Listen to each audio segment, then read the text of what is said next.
السلام علیکم ورحمۃ اللہ وبرکاتہ۔ ان الحمد للہ نحمده ونستعینه ونستغفره ونؤمن به ونتوکل علیہ ونعوذ باللہ من شرور انفسنا ومن سیئات اعمالنا من يهده الله فلا مضل له ومن يضلل فلا هادي له أشهد أن لا إله إلا الله وحده لا شريك له وأشهد أن محمدًا عبده ورسوله اللهم صل على محمد وأزواجه وذريته كما صليت على آل إبراهيم وبارك على محمد وأزواجه وذريته كما باركت على آل إبراهيم إنك حميد مجيد رب اشرح لي صدري ويسر لي أمري واحلل عقدة من لساني يفقهوا قولي۔ اب تو دنیا کے ہر ملک میں ہر روز اللہ اکبر کی صدائیں گونج رہی ہیں، یعنی اللہ اکبر اللہ پاک سب سے بڑا ہے، اور نبی پاک صلی اللہ علیہ وسلم بھی کثرت کے ساتھ اللہ اکبر پڑھا کرتے تھے، صحابہ کو سکھایا کرتے تھے۔ آپ نماز شروع کرتے تو آپ فرماتے اللہ اکبر کہ اللہ سب سے بڑا ہے، رکوع میں جاتے تو آپ فرماتے اللہ اکبر اللہ سب سے بڑا ہے، سجدے میں جاتے تو آپ فرماتے اللہ اکبر اللہ ہی سب سے بڑا ہے، حتیٰ کہ نماز سے سلام پھیرتے تو سلام پھیرنے کے بعد پہلا جملہ اونچی آواز سے آپ یہی فرماتے اللہ اکبر کہ نماز پڑھنے سے کوئی بڑا نہیں ہو جاتا، بڑی تو اللہ کی ذات ہے۔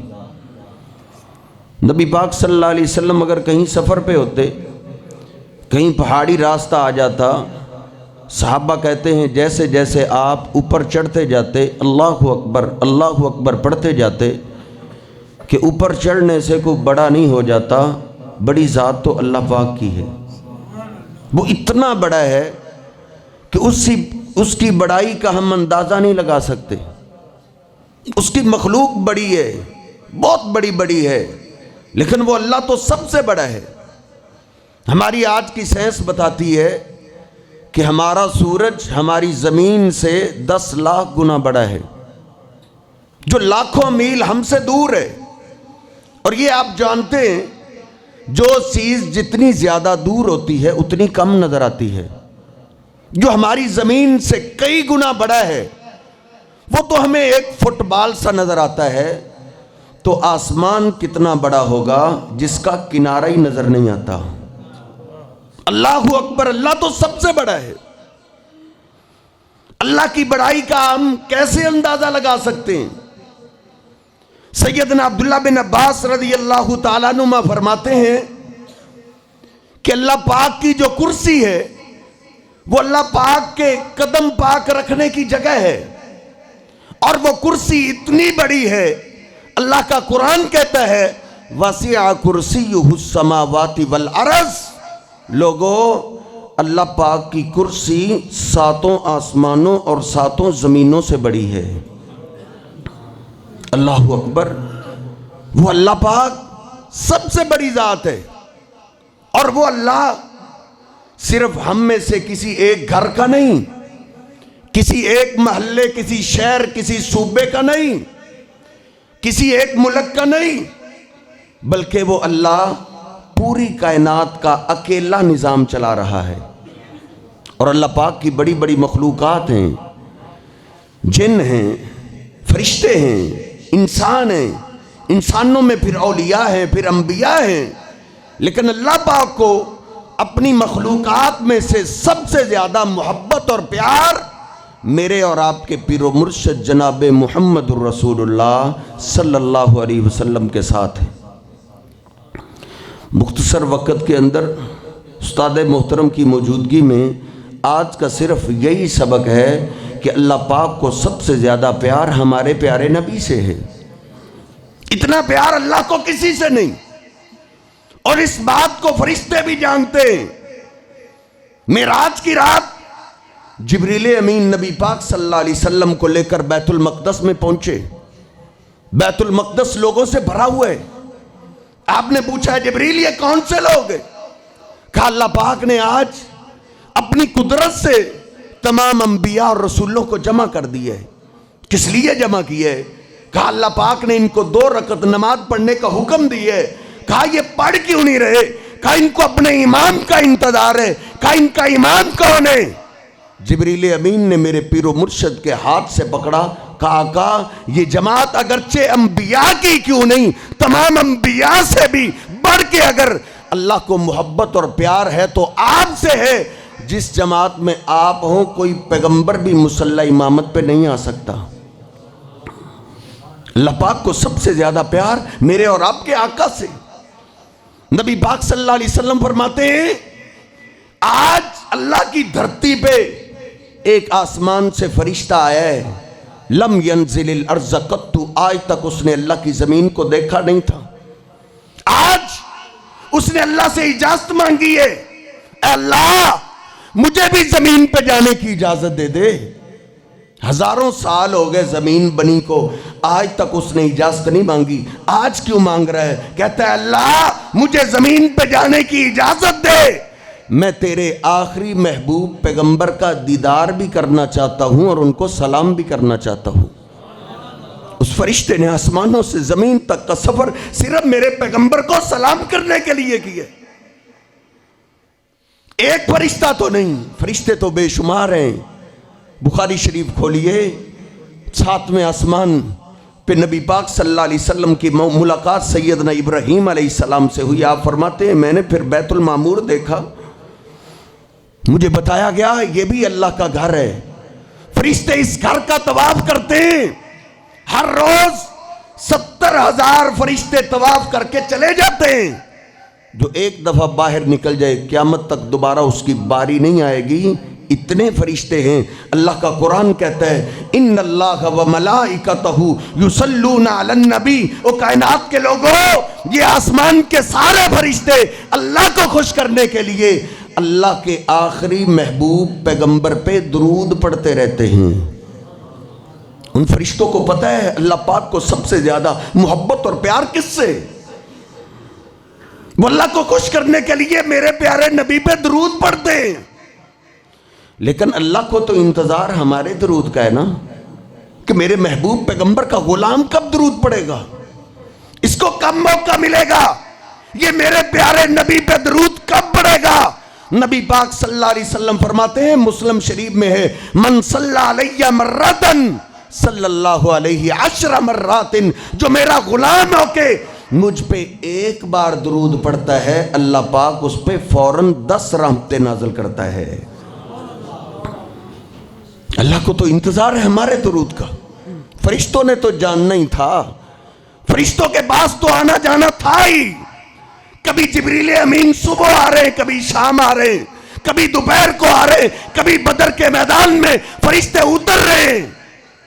فرشتوں کے جاننے میں تو کوئی تعجب والی بات نہیں، تعجب تو یہ ہے کہ میرے محبوب پیغمبر کے اس پیغام کو، اس فطرتی عقیدے کو تو ایک ایک جانور بھی جانتا تھا کہ اللہ پاک کو فرشتوں سے بھی، انبیاء سے بھی، اولیاء سے بھی، پوری کائنات سے زیادہ اپنے پیارے آخری نبی سے پیار ہے۔ نبی پاک صلی اللہ علیہ وسلم تشریف فرمائے، ایک انصاری صحابی آیا، عرض کرتا اللہ کے رسول ہمارے باغ کے اونٹ نے سرکشی کی ہے، وہ کسی کو باغ میں داخل ہی نہیں ہونے دیتا۔ قد آتش الزر والنخل، اللہ کے رسول کئی دن گزر گئے، ہم اپنے باغ کو پانی نہیں لگا سکے، باغ اجڑ گیا، کھیتی خراب ہو گئی۔ اللہ کے رسول آئیں، ہمارے اور ہمارے اونٹ کے درمیان صلح کروا دیں۔ نبی پاک صلی اللہ علیہ وسلم نے صحابہ سے فرمایا اٹھو، ان کے اور ان کے اونٹ کے درمیان صلح کرواتے ہیں۔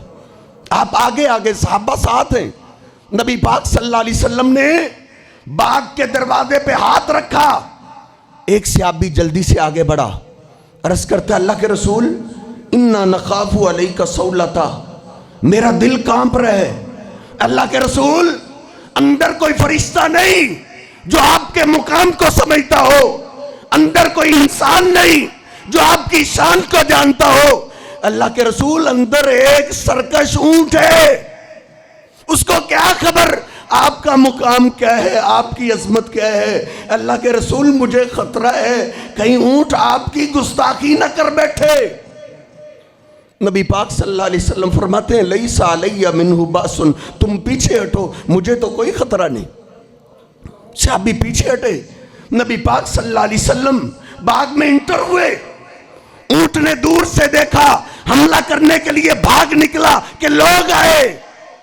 صحابہ کہتے ہیں فلما نظر الجمل الى رسول اللہ، جب وہ قریب آیا تو اس کی نگاہ ہمارے پیارے نبی پہ پڑ گئی، وہ آپ کو پہچان گیا، دوڑتے ہوئے قدم اس کے وہی رک گئے، اپنے سر کو وہی سے جھکاتا ہوا آ رہے۔ صحابہ کہتے ہیں خر بین یدیہ ساجدا، اس اونٹ نے سر جھکاتے جھکاتے آتے ہی اپنا سر میرے پیارے نبی کے قدموں میں رکھ دیا ہے۔ اس کو پتا تھا کہ پوری کائنات کا جو بادشاہ ہے، اس شہنشاہ کو سب سے زیادہ محبت اور پیار اس ذات سے ہے، اگر میں نے ان کے آگے نافرمانی کی تو میرا اللہ مجھے چھوڑے گا نہیں۔ صحابہ کہتے حن وذرفت عینہا، ہم نے کیا منظر دیکھا، جو اس اونٹ نے اپنا سر محبوب کے قدموں میں رکھا تو اونٹ کی آنکھوں میں آنسو جاری ہو گئے۔ وہ جانور بھی کیا خوش نصیب ہوا کرتے تھے جو ہمارے پیارے آقا کا دیدار کیا کرتے تھے، جو نبی پاک صلی اللہ علیہ وسلم کے قدموں کو چوما کرتے تھے۔ آپ اس کے سر پہ ہاتھ پھیر رہے، اس نے رونا بند کر دیا۔ آپ نے پوچھا لمن ھذا الجمل، اس اونٹ کا مالک کدھر ہے؟ ایک انصاری سے ابھی آیا، عرض کرتا ہے میرا اونٹ۔ آپ نے فرمایا یہ اونٹ آپ کی شکایت کر رہا ہے، انک تجیئہ وتدیبہ، میرے پیارے محبوب علیہ السلام صرف انسانوں کے لیے تو رحمت بن کے نہیں آئے، ہمارے پیارے نبی تو جانوروں کے لیے بھی رحمت بن کے آئے۔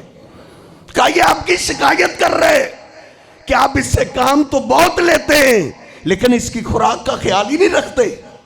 عرض کرتا ہے اللہ کے رسول آئندہ سے شکایت کا موقع نہیں ملے گا۔ مہار پکڑی چلتا بنا، باقی صحابہ نے نبی پاک صلی اللہ علیہ وسلم کو گھیر لیا، عرض کرتے اللہ کے رسول یہ اونٹ بھی آپ سے پیار کرتا ہے، یہ بھی آپ سے محبت کرتا ہے، ہم بھی تو آپ سے پیار کرتے ہیں، ہمارے ماں باپ قربان، ہمارا مال قربان، ہماری اولادیں قربان۔ اللہ کے رسول یہ آپ کے پیار میں آپ کو سجدہ کرتا ہے، افلا نسجد لک، کیا ہم بھی آپ کو سجدہ نہ کیا کریں؟ نبی پاک صلی اللہ علیہ وسلم نے کیا فرمایا؟ نہیں میرے صحابہ، لا یصلح لبشر ان یسجد لبشر، میری شریعت کے اندر اللہ پاک نے کسی بشر کے لائق نہیں رکھا کہ وہ اللہ کے سوا کسی اور کو سجدہ کر دے۔ نبی پاک صلی اللہ علیہ وسلم نے صحابہ کرام کو اپنے آپ کو سجدہ نہیں کرنے دیا۔ جب آپ اللہ کے سوا سجدے کے لائق نہیں ہیں تو اور کون ہے جس کی شان نعوذ باللہ میرے پیغمبر سے بڑھ جائے؟ جب نبی پاک صلی اللہ علیہ وسلم نے اپنے آپ کو سجدہ نہیں کرنے دیا۔ سنن ابی داؤد کھولیے، ارے نوجوان تجھے انٹرنیٹ سے ہر چیز مل جاتی ہے، اب تو اپنا مذہب مولویوں پہ نہ چھوڑ، اب تو اپنے محبوب پیغمبر کی حدیث سے تلاش کر، اب تو تیری عام زبان کے اندر میرے محبوب کی ہر حدیث کا ترجمہ آ چکا ہے۔ خود ریسرچ کر کے دیکھ. سنن نبی داؤد میں نبی پاک صلی اللہ علیہ وسلم تشریف فرمائے, ایک آدمی آیا, مسلمان ہوتا ہے, مسلمان ہو کے پیچھے ہٹ کے آپ کو سجدہ کرنے لگا. نبی پاک صلی اللہ علیہ وسلم نے روک دیا, کہا ٹھہرو, یہ کیا کرنے لگے ہو؟ عرض کرتا اللہ کے رسول, جس علاقے سے میں آیا ہوں میرے علاقے کے لوگ اپنے سردار کو سجدہ کرتے ہیں. اب میں آپ کا غلام, اب میں آپ کا فرما بردار ہو گیا, اب میرے سردار آپ ہیں, اب وہ مقام میں نے آپ کو دینے. نبی پاک صلی اللہ علیہ وسلم نے فرمایا نہیں, لو کنت آمرا احدا ان یسجد لاحد لامرت النساء ان یسجدن لازواجہن. نہیں, اگر میری شریعت کے اندر اللہ کے سوا کسی اور کے لیے سجدہ جائز ہوتا تو میں عورتوں کو حکم دیتا وہ صبح و شام اپنے خامدوں کو سجدہ کیا کریں. جب آپ کو سجدہ لائق نہیں تو اللہ کے سوا تو اور کوئی ذات آپ کی برابری کر سکتی ہے؟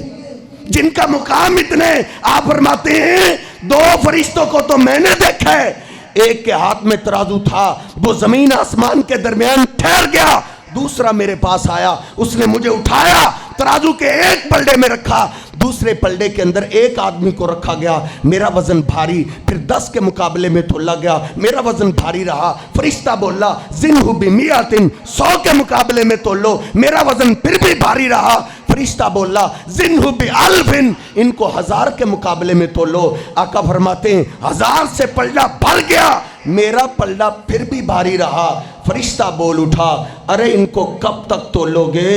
ان کے مقابلے میں اس امت کے سارے اولیاء بھی رکھ دو, ان کا وزن پھر بھی بھاری رہے گا. یہ تو محبت کی دعوت ہے. بساوے والے کا فقیر آ کے تمہیں اختلافات کی دعوت دینے کے لیے نہیں آیا, نفرتیں پھیلانے کے لیے نہیں, میں تو محبت اور اتفاق اور اتحاد کی دعوت دینے کے لیے آیا ہوں. نبی پاک صلی اللہ علیہ وسلم نے ہماری تربیت یہ کی ہے. یار بڑے سے بڑے اولیاء فوت ہو گئے, محدثین چلے گئے, صحابہ اکرام دنیا سے چلے گئے, آج ہی فیصلہ کر لے. بڑے سے بڑے ولی فوت ہو جاتے ہیں, ان کا جنازہ تیار ہو جائے, جس مرضی مسلک کو ماننے والا ہو. میں فرقے کی بات نہیں کرتا, کسی ایک فرقے کی دعوت نہیں دیتا, جس مرضی مسلک کو ماننے والا ہو. ان کا بزرگ جب فوت ہو جاتا ہے, ان کا جنازہ تیار ہو گیا, اس کے امام صاحب آئے, انہوں نے جنازہ پڑھا دیا. اپنے مولانا صاحب سے پوچھ لو, مولانا صاحب پہلے تو آپ بتاتے تھے جس نماز میں رکوع نہ ہو وہ نماز نہیں ہوتی, جس نماز میں سجدہ نہ ہو وہ نماز نہیں ہوتی. ارے یہ بھی تو نماز ہے, نہ آپ نے رکوع کیا نہ سجدہ کیا, بغیر رکوع اور سجدے کے آپ نے سلام کیسے پھیر دیے؟ آپ کے مولانا صاحب آپ کو بتا دیں گے دراصل یہ اللہ کے بزرگ ہیں, ولی ہیں, مانتے ہیں, لیکن ان کے جسم سے روح نکل چکی ہے, اب ان کی میت چارپائی پہ پڑی ہے, میں رکوع کیسے کروں, میں سجدہ کیسے کروں؟ اب تو اللہ نے روک دیا ہے, اے میرے بندے اب تو مجھے بھی رکوع نہ کر, مجھے بھی سجدہ نہ کر. اے اللہ کیوں؟ میں رکوع میں جاؤں گا تو یہی کہوں گا اللہ اکبر, بڑی اللہ کی ذات ہے. میں سجدے میں جاؤں گا یہی کہوں گا اللہ اکبر. اللہ کہتا نہیں, یہودی اور عیسائی تم سے پہلے پیغمبروں کی قبروں کے پجاری ہوا کرتے تھے, وہ اپنے پیغمبروں اور اولیاء کی قبروں کو سجدہ کیا کرتے تھے. دور سے دیکھنے والا کہیں یہودی اور عیسائی یہ نہ سمجھ لے رکوع میت کو کر رہا ہے, سجدہ میت کو کر رہا ہے. جو اللہ اپنی توحید میں اتنا غیرت مند ہے, جب کسی بڑے سے بڑے ولی, بزرگ, محدث یا صحابی کی میت پاک سامنے پڑی ہو چارپائی کے اوپر, سجدہ تو بڑی دور کی بات ہے, اللہ رکوع کی بھی اجازت نہ دے. جب یہ منون مٹی کے نیچے چلے جائیں تو پھر تجھے اور مجھے سجدے کی اجازت کس نے دے دی ہے؟ میرے محترم بھائیوں آ جاؤ عقیدہ توحید کی طرف. یاد رکھو ناموس صحابہ اور ناموس رسالت, یہ سارے کے سارے دفاع اور مسلمانوں کی عزت اللہ پاک نے عقیدہ توحید میں رکھی ہے. عقیدہ توحید سے اپنے اسٹیجوں کو خالی کرو گے عزت نہیں ملے گی. عزت عقیدہ توحید کے اندر ہے. تمام انبیاء نے عزت پائی عقیدہ توحید سے. میرے محبوب علیہ السلام نے بدر کو فتح کیے عقیدہ توحید سے. ادھر کوئی جائیداد کا جھگڑا نہیں تھا، کوئی حسن کا جھگڑا نہیں تھا، کوئی نبی پاک صلی اللہ علیہ وسلم کی ذات کا جھگڑا نہیں تھا، جھگڑا اللہ کو ایک ماننے کا تھا، لا الہ الا اللہ کا تھا کہ عبادت کے لائق اللہ کے سوا کوئی نہیں۔ تو میں عرض کر رہا تھا کہ ایک ایک جانور بھی اس سبق کو جانتا ہے کہ اللہ پاک کو سب سے زیادہ محبت اور پیار آپ سے۔ جانور کیا ہے؟ ان کے جسموں کے اندر تو پھر بھی دھڑکتا ہوا دل ہوتا ہے۔ میں تو مسلم شریف پڑھ کے حیران تھا کہ اس سبق کو تو درخت بھی جانتے ہیں۔ نبی پاک صلی اللہ علیہ وسلم کا گزر ایک جنگل سے ہو رہا ہے، آپ نے قضائے حاجت کا ارادہ کیا تو آپ کو کوئی کمرہ کو واش روم نظر نہیں آیا۔ آپ نے دور سے دیکھا دو درخت ہیں، یہ دونوں مل گئے تو پردہ بن جائے گا۔ نبی پاک صلی اللہ علیہ وسلم چلتے چلتے نا ایک درخت کے پاس پہنچے، فَأَخَذَ بِغُصْنٍ مِّنْ أَغْصَانِهَا، آپ نے اس کی ایک ٹہنی کو پکڑا اور اس کو گھنٹے 2 گھنٹوں کا لیکچر نہیں دیا، ایک بار بولا انقادی علی بِإِذْنِ اللَّهِ، او درخت اللہ کے حکم سے میرے ساتھ چلو۔ نہیں، وہ آگے سے بولا کہ آپ تو انسانوں کی طرح رسول بن کے آئے ہیں۔ نہیں، اس کو پتا ہے مجھے آرڈر دینے والا کون ہے۔ تیرے علاقے کا تھانے دار تجھے آرڈر دے دے، ایس ایچ او کا پیغام آ جائے، تجھے جوتا پہننا یاد نہیں رہتا۔ کوئی ایم پی ایم این اے کا پیغام آ جائے، تیری ماں بھی تجھے ڈانٹتی ہے، باپ بھی ڈانٹتا ہے، بیٹا ان کے علاقے میں رہنا ہے تو پھر ان کی بات ماننی پڑے گی۔ اس درخت کو بھی پتا ہے مجھے آرڈر دینے والا کون ہے۔ صحابہ کہتے ہیں فَانْقَادَتْ مَعَهُ كَالْبَعِيرِ الْمَخْشُوشِ، ہم نے کیا منظر دیکھا، ادھر سے آرڈر جاری ہوا، ادھر سے فوراً ہی درخت کو زمین کو پھاڑ کے ایپ سے چلا جیسے تابع دار اونٹ اپنے مالک کے ساتھ چلتا ہے۔ وہ نبی پاک صلی اللہ علیہ وسلم کے ساتھ چل رہا ہے، آپ نے درمیان میں آ کے اس کو روک دیا، وہ رک گیا۔ پھر آپ دوسرے درخت کے پاس پہنچے، کوئی ایسی بات نہیں کہ ایک درخت جانتا تھا، نہیں، وہ سارے ہی بڑے خوش نصیب تھے، سارے ہی جانتے تھے۔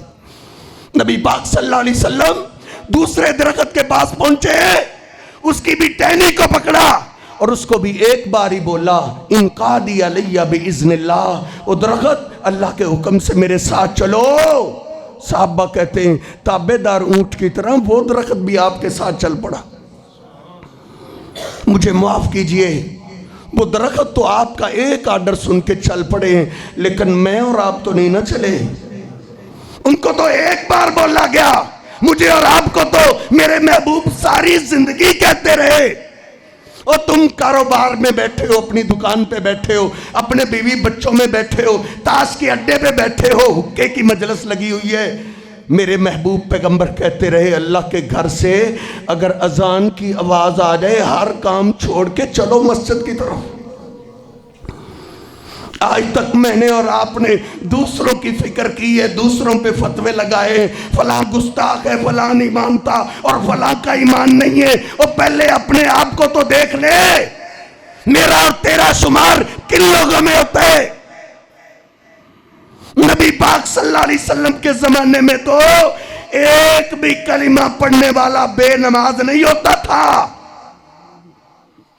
ایک بھی کلمہ پڑھنے والا ایسا نہیں تھا جو کلمہ پڑھتا ہو نماز نہ پڑھتا ہو۔ ہاں، کئیوں کی عادت ہوا کرتی تھی، وہ نماز دیر سے پڑھا کرتے تھے، دیر سے۔ صحابہ کہتے ہیں حضور پاک کے زمانے میں جو نماز دیر سے پڑھا کرتے تھے نا، کبھی تکبیر اولیٰ رہ گئی، کبھی ایک رکعت رہ گئی، کبھی 2 رکعتیں رہ گئی، کبھی ایک نماز بغیر جماعت کے۔ صحابہ کہتے ہیں جو نماز دیر سے پڑھا کرتے تھے ہم سمجھتے تھے یہ اوپر سے محبت کا اظہار کرتے ہیں، اندر سے اللہ کے رسول کے دشمن ہیں۔ ہم ان کو منافق سمجھا کرتے تھے۔ اور نبی پاک صلی اللہ علیہ وسلم کو کبھی کبھی ان پہ اتنا غصہ آ جایا کرتا تھا، آپ صحابہ کو کہتے تھے میرا دل چاہتا ہے اپنے مصلے پہ کسی اور کو کھڑا کر دوں پھر جاؤں، جو ابھی تک میرے بلال کی اذان سن کے نہیں نہائے، جو دیر سے نماز پڑھنے کے عادی ہیں نا، اگر بچوں اور عورتوں کا ڈر نہ ہوتا فَأُحَرِّقُ عَلَيْهِمْ بُيُوتَهُمْ، میرا دل چاہتا ہے ان کے گھروں میں جا کے ان کو زندہ ہی آگ لگا دوں۔ نبی پاک صلی اللہ علیہ وسلم کو اتنا غصہ ان پہ آیا کرتا تھا جو نماز دیر سے پڑھا کرتے تھے، اور جو سرے سے نماز پڑھتا ہی نہ ہو ان پہ غصے کا عالم کیا ہوگا۔ اور میرے محترم بھائیوں، تمہیں دھوکہ دیا جا رہا ہے، نمازوں کے بغیر دین نہیں۔ یہ ایک دن کی محبت چھوڑ دو، محبت پورا سال رکھو۔ وہابیوں کو گھٹی میں سبق دے دیا گیا ہے، بس سال میں ایک دن جلسہ کروا لے تو بخشا بخشوایا ہے۔ جلسہ کرانے کی کیا ضرورت، نمازوں کی کیا ضرورت، صدقہ خیرات کی کیا ضرورت۔ میرے سنی بھائیوں کو بھی یہی تعلیم دے دی گئی ہے، بس ایک دن میلاد منا لے، نمازوں کی چھٹی۔ تجھے چھٹی کیسے مل گئی؟ میں تو حیران ہوتا ہوں۔ میرے اور آپ کے پیر و مرشد جناب محمد رسول اللہ صلی اللہ علیہ وسلم کو تو میرے رب نے جہاد کے میدان میں بھی نماز کی چھٹی نہیں دی تھی۔ نبی پاک صلی اللہ علیہ وسلم دشمن سے لڑ رہے، اور جنگ بھی گولے بندوقوں والی نہیں، چھپ کے لڑنے والی نہیں، تلواروں کی جنگ ہے۔ دشمن کے سامنے آمنے سامنے لڑا جا رہے۔ عصر کی نماز کا ٹائم ہو گیا، کسی کا بازو کٹا ہوا، کسی کا سر پٹا ہوا، جسم سے خونوں کے فوارے چھوٹ رہے۔ صحابہ نے کہا اللہ کے رسول، اگر عصر کی نماز ہم نے شروع کر دی نا، دشمن اچانک ہم پہ حملہ کر دے گا۔ نبی پاک صلی اللہ علیہ وسلم فرماتے ہیں نہیں میرے صحابہ، اس جہاد کے میدان میں بھی میرے رب نے مجھے نماز کی چھٹی نہیں دی۔ نہیں ہے تعلق اس کا میرے پیغمبر سے جو بے نماز ہے۔ علی پاک رضی اللہ تعالیٰ عنہ فرماتے ہیں نبی پاک صلی اللہ علیہ وسلم کا جو آخری کلام میں نے سنا ہے، آپ یہی کہتے ہوئے جا رہے تھے الصلاۃ الصلاۃ وما ملکت ایمانکم۔ او میری امت کے لوگوں، میں تو جا رہا ہوں، میرے جانے کے بعد نمازوں کا خیال رکھنا، نمازوں کا خیال رکھنا، غلاموں کا خیال رکھنا۔ نبی پاک صلی اللہ علیہ وسلم کی مجھے اور آپ کو آخری وصیت یہ ہے۔ تو ہم نے یہ محبت ہلڑ بازی والی بازاری محبت سمجھی ہے، یہ بازاری محبت نہیں ہے، یہ محبت عبادت ہے، عبادت میں آؤ۔ علی پاک رضی اللہ تعالیٰ عنہ 20 سال کے بعد یہ کہا کرتے تھے کہ آج حضور پاک کو گئے ہوئے اتنے سال ہو گئے، علی نے اس دن کے بعد ایک نماز بھی نہیں چھوڑی۔ یہ اصل محبت ہے۔ میں اور آپ ایک سال کے بارے میں بتا سکتے ہیں، پچھلے ربیع الاول سے لے کے اس ربیع الاول تک میں نے ایک نماز کا بھی ناغہ نہیں کیا۔ یہ تھے نا اصل محبت کرنے والے جو اللہ کے پیغمبر کی آخری وصیت کو اتنا مقام دیتے ہیں، اور وہ تھے اصل محبت کرنے والے۔ آج جا کے اپنے محلے میں اپنے دوستوں کو جا کے بتا دے، اور محبت رسول نماز کا نام ہے، جو نماز نہیں پڑھتا وہ محبت سے خالی ہے۔ آئے ایک محبت کرنے والے کی داستان میں تجھے سناتا ہوں۔ وہ مرتے مرتے بھی نماز نہیں چھوڑا کرتے تھے۔ کہ کون سا محبت کرنے والا ہے جن کا نام لے کے میرے محبوب پیغمبر نے جنت کی بشارت دی تھی۔ آپ نے ایک دفعہ فرمایا تھا میں نے شہداء کی کالونی دیکھی ہے۔ شہداء کے محلات دیکھتے دیکھتے ایک محل کے پاس آ کے میں رک گیا۔ میں نے پوچھا یہ سب سے خوبصورت محل کس کا ہے؟ جب میں نے پوچھا مجھے بتایا گیا یہ آپ کے غلام عمر فاروق کا محل ہے۔ وہ آدھی دنیا کے حکمران ہیں، فجر کی نماز مسجد میں آ کے پڑھا رہے ہیں۔ ہمارے پاس تو چھوٹی سی کرسی آ جائے ہم مسجد میں آنا اپنی توہین سمجھتے ہیں۔ یہ آدھی دنیا کے حکمران ہیں اور نماز مسجد میں آ کے پڑھا کرتے تھے، پڑھایا کرتے تھے۔ فجر کی نماز پڑھا رہے ہیں، دشمن منبر کے پیچھے چھپا ہوا ہے۔ دوران نماز ہی اس نے خنجر نکالا اور پیٹ پہ حملہ کر دیا۔ پیٹ پھٹا، آنتڑیاں باہر، خون کے فوارے چھوٹ پڑے۔ گرتے گرتے سنبھلا نہ گیا،